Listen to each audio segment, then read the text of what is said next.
বাপরে ছোটবেলার রান্নাবাটি। এই যে আগুন আমার মাথার উপর দিয়ে আছে। তো আজকে আমাদের এখানে রান্না হবে মাংস। দেখো এইটুকুনি মাংস, এইটুকুনি একটা কড়াই, মিনি কড়াইতে রান্না হবে মাংস। দেখো এই কড়াইটা অনেক বছর আগে আমাদের দু বোনের কড়াই, এটা আমরা দু বোন নিয়ে খেলা করতাম। তো এটাতে আজকে রান্না হবে অনেকদিন পর। এই আগুন কই মা, আগুন দাও। কড়াইটাতে আগে আগুন জ্বালাতে হবে, ঠিক আছে? কড়াইতে না, উনুনে। আর এখানে অনেক উনুনটাতে আগুন জ্বালাতে হবে, কড়াইটা না। এই যে আগুন আমার মাথার উপর দিয়ে আসছে। হ্যাঁ, এখানে আমি আর পারলাম না উনুনটা ধরাতে, তাই এই যে আমার দিদি এখন বসে পড়েছে উনুন ধরাতে। দেখো উনুন ধরিয়ে উনুনের এই কড়াইয়ের মধ্যে তেলও দিয়ে দিয়েছে। বলতে যাচ্ছিলাম উনুনের মধ্যে এই ছোট্ট একটা কড়াই, কড়াইয়ের মধ্যে তেল দিয়ে দিয়েছে। আর এবার কি দেওয়া হবে? মাংস। এখানে মশলা, এখানে মাংস। আর এখানে দেখো এই যে শ্রেয়া এখন শিখছে মাংস রান্না করা, তাই তো? শ্রেয়া মাংস রান্না করা শিখছে ছোট্ট কড়াইতে। কি দেওয়া হচ্ছে? শুকনো লঙ্কা, তেজপাতা, জিরে কই? গোটা জিরে, গোটা জিরে দেবো আমি দেবো। শুকনো লঙ্কা, তেজপাতা দেওয়া হয়ে গেছে, এবার দেওয়া হচ্ছে মাংস।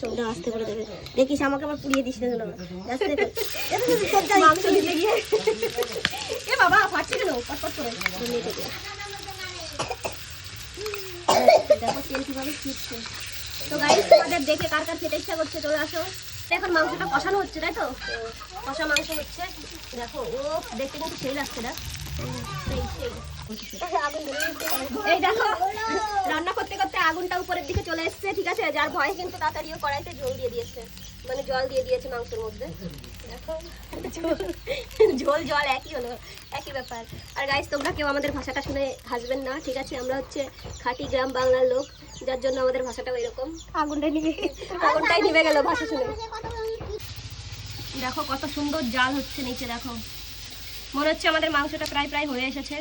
কে কে খাবে তোমরা চলে আসতে পারো, পরে আসলে কিন্তু পাবে না। তো গাইস আমাদের মাংস রান্না কমপ্লিট হয়ে গেছে মাংস। এখন এটাকে টেস্ট করে দেখা হবে। উই বাপরে, চলো আমি একটু টেস্ট করে দেখি কেমন হয়েছে। দেখি কেমন রান্না করলেন আমাদের রাঁধুনি। ও সেই সেই দেখেই তো সেই লাগছে। হাতের উপরে নিয়ে খাই।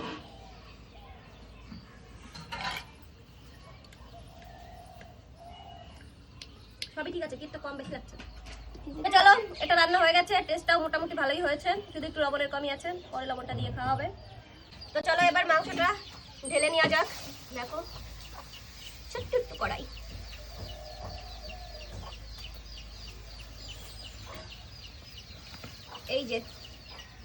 এই যে আমাদের আজকে রান্না।